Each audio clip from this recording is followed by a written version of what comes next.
Morning বন্ধুরা, কেমন আছো সবাই? আশা করি সবাই খুব ভালো আছো, আর আমিও খুব ভালো আছি। সকালবেলা ঘুম থেকে উঠে সারাদিনে আর টাইম পাওয়া যায় না।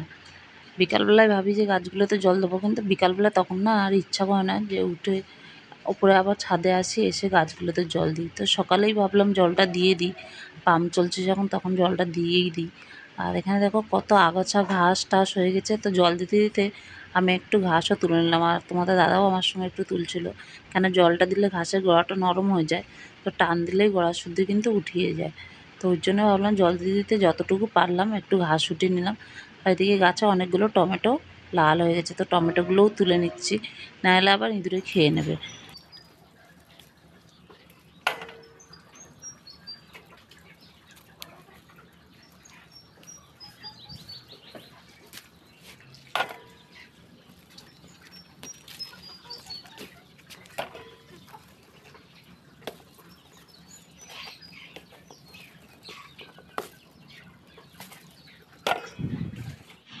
তো নিচের গাছগুলো জল দেওয়া হলো, আর ওপরে ছাদের এই ওপরে সিঁড়ির ওপরে একটা লেবু গাছ আছে, তো ওই গাছটায় জল দিলাম।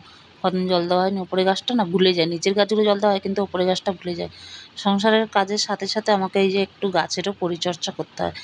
গাছের পরিচর্যা বলতে এই যে একটু জল টল দেওয়া দিই, এইগুলো করতে হয়। এখন যদিও সার দিচ্ছি না বা কোনো স্প্রে করছি না, শুধু জল টল দিয়ে চালিয়ে দিচ্ছি।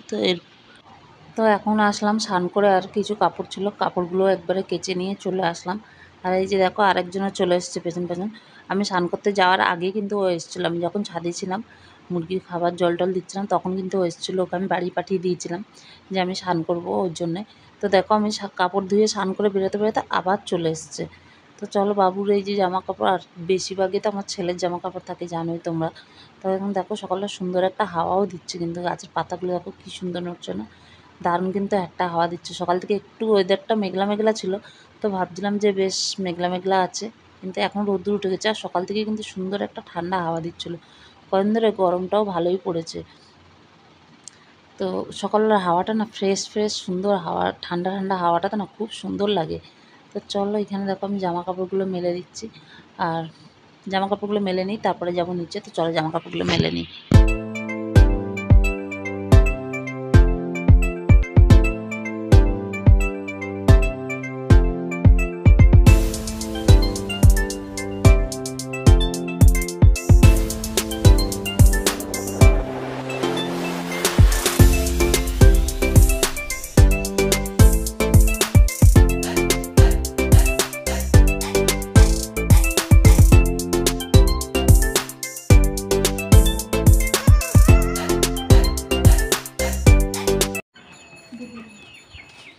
ওর মা কাজ করবে এই করবে, আর ও উনি এখানে এসে যত আমার কাজের গোলমাল।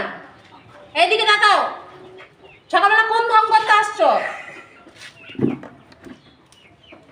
আমাদের কাজ নেই? দাদা এখন পড়তে যাবে, জেঠু অফিস যাবে।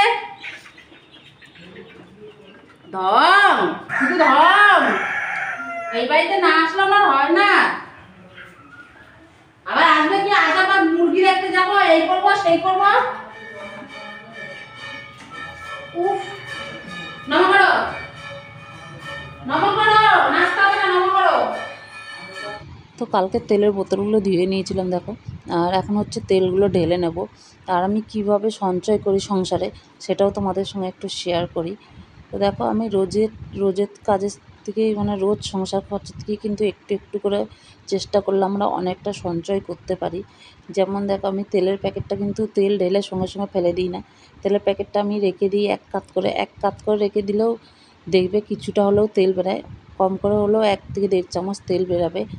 তেলের প্যাকেটটা যদি কাত করে রেখে দাও, আমি কিন্তু তেলের প্যাকেটটা কাত করে রেখে দিই, তেল ঢেলে সঙ্গে সঙ্গে ফেলে দিই না, অনেক তেল ওর মধ্যে থেকে যায়। তারপরে ধরো যেমন গ্যাস জ্বালিয়ে রাখি না, অযথা লাইট ফ্যান জ্বালিয়ে রাখি না। আমি যখনই দেখি একটু কোথাও নেই কেউ, লাইট ফ্যান জ্বলছে, আমি কিন্তু সঙ্গে সঙ্গে অফ করে দিই। তাই এইভাবেই আমরা সংসারে সঞ্চয় করতে পারি। চেষ্টা করলে আমরা অনেক সঞ্চয় করতে পারি এইভাবে। কোনো জিনিস বানালে আমি বেশিরভাগ সময় দেখবে ঢাকা দিয়ে দিই বানাই। কেন বলো তো? ঢাকা দিয়ে বানালে জিনিসটা তাড়াতাড়ি সেদ্ধ হয়ে যায়, যে কোনো রান্না ঢাকা দিয়ে করলে তাড়াতাড়ি সেদ্ধ হয়ে যায়। আর সেটা যদি খুলে করো তাহলে কিন্তু সেটা সেদ্ধ হতে টাইম লাগে, গ্যাসটাও বেশি খরচা। আর ঢাকা দিয়ে করলে সেদ্ধটাও তাড়াতাড়ি হয়ে যায়, গ্যাস খরচাটাও কিন্তু কম হয়। তা আমি এই জন্যই সবসময় চেষ্টা করি যে কীভাবে একটু সঞ্চয় করা যায়, সেইভাবেই আমি চেষ্টা করি যে রোজে আমরা এইভাবেই কিন্তু রোজের খরচা একটু একটু করে হলেও এইভাবেই আমরা কিন্তু বাঁচাতে পারি সংসার খরচা। তো এইভাবেই আমি বাঁচাই। যেমন ধরো চালটা আমি কিছুক্ষণ আগে ভিজিয়ে রেখে দিই। চালটা কিছুক্ষণ আগে ভিজিয়ে রেখে দিলে কী হয়, নরম হয়ে যায়। তো ভাতটা ফোটার সঙ্গে সঙ্গে কিন্তু হয়ে যায়। আর ওইদিকে দেখো আমার রান্নাবান্না সব কমপ্লিট হয়ে গেল। কিছুটা ধনেপাতা ছিল, ধনেপাতাগুলো পচে যাচ্ছিলো। ধনেপাতাগুলো ফেলবো কেন, দেখো পয়সা দিয়ে কেনা। ওই যে বললাম আমি কীভাবে সঞ্চয় করি একটু একটু করে, তো সেটাই দেখালাম। এই যে এখন যতটা পারবো এখান থেকে যেগুলো ধনেপাতা ভালো আছে সেগুলোকে বেছে নিচ্ছি। আগে আমি জল দিয়ে ভালো করে ধুয়ে নিয়েছি। এটা যে কোনো একটা তরকারিতে দিয়ে দেওয়া যাবে। তো অনেক সময় হয়ে যায় এরকম নষ্ট অনেক জিনিস। চেষ্টা করি সবসময় যে যেটা কম নষ্ট, মানে যেভাবে বাঁচানো যায় কীভাবে, চেষ্টাটা করি সবসময় যে জিনিসটা নষ্ট করতে কম। তো অনেক সময় কী করবো বলো, অনেক সময় নষ্ট হয়ে যায় তখন ফেলতে লাগেই। কিন্তু কিছু কিছু জিনিস এমন হয়ে যায় যেগুলো আর ব্যবহার করা যায় না, খাওয়া যাবে না, ব্যবহার করা যাবে না। তো সেগুলোই হচ্ছে যে ফেলে দিতে লাগে। কিন্তু সবসময় চেষ্টা করি যে নষ্ট যাতে না হয়। তো এইভাবেই আমি সংসারটা চালাই বা চেষ্টা করি। কেন আমাদের মধ্যবিত্তদের এইভাবেই চলতে লাগে কেন বলতো, আমাদের ইনকাম খুবই কম। তা সেই কম ইনকাম দিয়েই সব রকম সুযোগ সুবিধা করে চালাতে হয়, চলতে হয়। এবং জীবনে সেরকম কষ্টও করলাম না, যে এমন না যে না খাওয়া না দেওয়া, সব কিছু শখ আহ্লাদ মিটেও কিন্তু সেখান থেকেই সঞ্চয় করতে হয় আমাদের। তো চলো দেখো, সঙ্গে সঙ্গে রান্নাবান্না করে আমি এখন চলে আসলাম এদিকে। ফ্রিজের কভারটা চেঞ্জ করলাম, ফ্রিজের কভারটা নোংরা হয়েছিল। ফ্রিজের কভারটা চেঞ্জ করে আপাতত আমি এখন একটা পেপার পেতে দিলাম, কেন বলো তো, নাহলে ধুলো পড়বে। ফ্রিজের কভারটা কেচে পরিষ্কার করতে হবে, প্রচুর নোংরা হয়ে গেছে, ধুলো পড়ে গেছে। তো আপাতত এখন পেপারটা পাতা থাক, ফ্রিজের কভারটা এখন কেচে রেখে দেবো। এখন এই মুহূর্তে পাতবো না, পেপারটা যখন পেতে দিলাম এখন পেপারটাই থাক। ফ্রিজের কভারটা কেচে তুলে রাখবো এখন, আবার যখন পেপারটা নোংরা হয়ে যাবে তখন চেঞ্জ করে দেবো। আর একটা কভার হলে খুবই ভালো হয়, যে একটা চেঞ্জ করব, একটা লাগিয়ে দেবো, তাহলেই হয়ে যায়। মানে একটা ধুয়ে দিলাম, একটা আবার লাগিয়ে দিলাম, তাহলে কিন্তু ভালো হয়। কিন্তু আমার একটাই যেহেতু কভার আছে, আর কেনাও হয়নি, তো দেখি যদি পারি আর একটা কভারও কিনে নেবো। এরপর দেখো এই যে এই ঘরের শোকেসগুলো একটু পরিষ্কার করে নিচ্ছি। শোকেস তো না, ড্রেসিং টেবিলটা দেখো প্রচণ্ড ধুলো পড়ে যায়। এই ড্রেসিং টেবিলটা ভাবছি আমি বিক্রি করে দেবো, কেন এটা ব্যবহার করা হয় না, শুধু শুধু এতটা জায়গা না আটকা পড়ে থাকে। আর শোকেসটা ওই ড্রেসিং টেবিলটা পায়া টায়াগুলো ক্ষয়ে গেছে, অনেক চোলটা উঠে গেছে। তো ওইটা ব্যবহার না করতে করতে এরকম হয়, মানে অনেক দিনের তো আমার শ্বশুর কিনেছিল অনেক দিনের। তো এখন চলটা উঠে যাচ্ছে, হয়ে যাচ্ছে, পায়াটা ক্ষয়ে গেছে। ওই জন্য আমি ভাবছিলাম যে বিক্রি করে দেবো, কিন্তু আবার ভাবি কে নেবে এই পুরোনো জিনিসগুলো। শোকেসটাও সেরকমই হয়ে গেছে, শোকেসটাও ভাবছি যে দিয়ে দেবো, কিন্তু পয়সা জমিয়ে তার আগে আমাকে আর একটা শোকেস নিতে হবে। এইখানে একটা শোকেস না রাখলে তারপর আমি এই শোকেসটা বিক্রি করতে পারবো না। কিন্তু হাতে যেহেতু টাকা পয়সা নেই, তো দেখি কবে পয়সাটা জমাতে পারি। পয়সা জমিয়ে তারপরে আমি আস্তে ধীরে সুস্থে করে এখানে এই শোকেসটা সরিয়ে আর একটা নতুন শোকেস নেওয়ার চেষ্টা করছি বা করবো। তো চলো এইদিকে এইগুলোও ঝেড়ে পুছে নিলাম, হালকা পাতলা করে ঝেড়ে পুছে নিলাম যেরকম হোক। তো এই নিচের ঘরেও ধুলোটা প্রচণ্ড পড়ে, সামনের ঘরটা, ভেতরের ঘরগুলো কিন্তু অত ধুলো পড়ে না। ভেতরের ঘরগুলো বলতে আমার ভাসুরের ঘরে কিন্তু অত ধুলো পড়ে না, যেহেতু ভেতর দিকটা। আর এই সামনের দুটো ঘরে কিন্তু, তো এখন হচ্ছে দরজার বিটটা মুছে নেবো। এই কোনাগুলো না প্রচণ্ড ঝুল জমে যায়।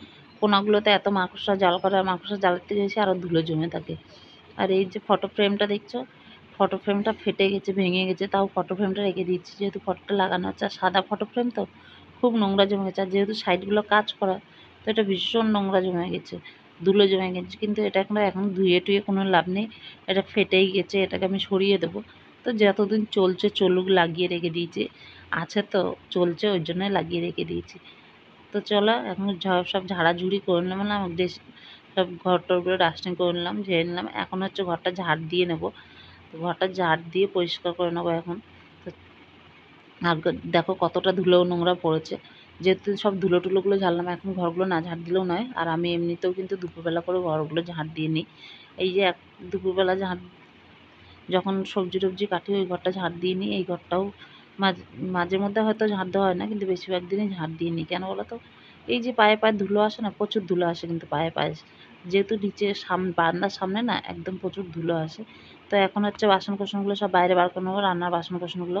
রান্না টান্না সব কমপ্লিট হয়ে গেছে। আর আজকে রান্না করলাম হচ্ছে শুক্তো করেছি, চাল কুমড়ো করেছি মুগ ডাল দিয়ে, আর হচ্ছে আর কী করেছি, ও ঢেঁকির শাক ভাজা করেছি। তো এই হলো আজকে রান্না, ঢেঁকির শাক ভাজা, চাল কুমড়ো ঘন্ট, এটার সঙ্গে ডাল আছে। ডালটা তো করতেই লাগে, ডাল ছাড়া আমাদের বাড়িতে খাওয়া হয় না, তো সেই জন্য ডালটা তো করতেই লাগে। তো এই যে দেখো বন্ধুরা, এখন দেখতে এখন বাবুকে খেতে দিই। আমার বাবু 9:30 থেকে খেয়ে দিয়ে গেছিলো টিউশনে, যেহেতু স্কুল ছুটি।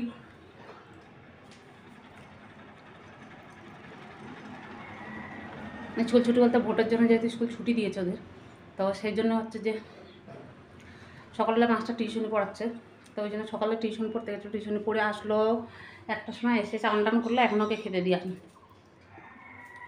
তো ওকে খেতে দিয়ে আসলাম, আর আমি এখন যাবো ছাদে মুরগির খাবারটা দেবো। তো চলো মুরগির খাবারটা দিয়ে, আমাদের খাওয়া দাওয়া হয়ে গেছে। আর এখানে কতগুলো জলের বোতল, কদিন ধরে পিঠটা এত ব্যথা করছে না, প্রচণ্ড ব্যথা করছে। এই যে জয়েন্টটা আছে পিঠে, এই জয়েন্টটা, এই জায়গাটা এত ব্যথা করছে না, অসম্ভব পরিমাণে পিঠটা ব্যথা করছে, থাকতে পারছি না। এখন মুরগির খাবার টাবার দিয়েছে, আগে একটা ব্যথার ওষুধ খাবো, নাহলে আমি থাকতে পারছি না, এত ব্যথা করছে পিঠটা। চলো আগে মুরগির খাবার টাবার দিয়েছে, তারপর ব্যথার ওষুধ খাবো।